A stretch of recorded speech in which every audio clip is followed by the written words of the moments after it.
While everyone knows about the Albany Cup with Siena men's and women's basketball, in this year's NCAA Lacrosse tournament, Siena would travel to Casey Field to take on the U-Albany Great Danes today. The America East team and the MAC team went head-to-head in a game that brought the whole community together. The 518 was buzzing and the fans were all in attendance here in Albany. First quarter, here we go. 3 goals back to back to back. Ryan Doherty with 2 of them. The Great Danes took that early 3-0 lead, but the Saints would score 2 more of their own. However, U-Albany would score 3 more in a row to end the first quarter with a dominant 6-2 lead. On to the second quarter, Siena, they built up momentum. They climbed back in 7-5 at half. Third quarter would be a stalemate. However, in the fourth, tensions were high. This scrum broke out early in the fourth. There were penalties on both sides.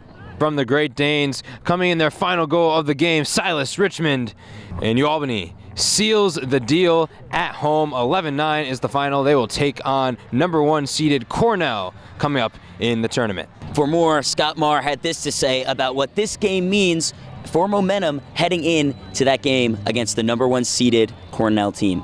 So getting a win in the NCAA tournament, for our kids again, that momentum carries on. And again, it wasn't, last year again, same thing. It was a tight game, and we pulled it out in the fourth quarter. So, but the pressures of playing in a win or go home type scenario, like we did last weekend, and then to turn into this one, that does take it. And now it's quick turnaround. We go tomorrow, Friday, Saturday. All of a sudden we're traveling to Cornell. Last year we flew to Notre Dame. It's an exciting time for our kids. They're in exams right now, but we'll figure it out. We'll practice, and it's just that we don't have time to think about it. And I think that's what's really neat about it. So the momentum for us stays kind of true and kind of there, because it's not, Cornell played last Sunday and they're not playing until next Sunday. So they got to go through a whole week. And again, not that could be a factor, but it could be.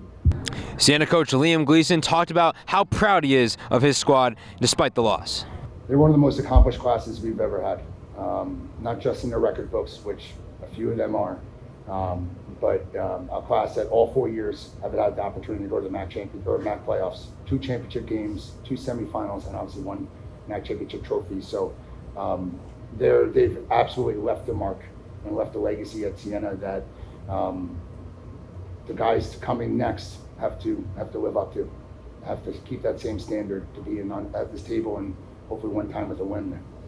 And Siena's all-time season-leading goal scorer, Pratt Reynolds, actually freshman year grew up 2 doors down from me in Plassman Hall. Here's what he had to say about what this team meant to him. It's meant the most. I've met some of my best friends that I'll forever be with for the rest of my life, and it's truly, people say it's a small school and it has, a lot of tight-knit people, and it lived up to it. I love every single kid on this team, and I will forever be best friends with all of them. And despite the loss tonight, they played a tough, gritty effort, and the fans here know that. Behind us, we see the Siena faithful in support of their Saints. And they traveled well. You saw inside Casey Stadium tonight a lot of green and gold supporting their Saints, who can be very proud of the fact that this team this year won a MAC championship.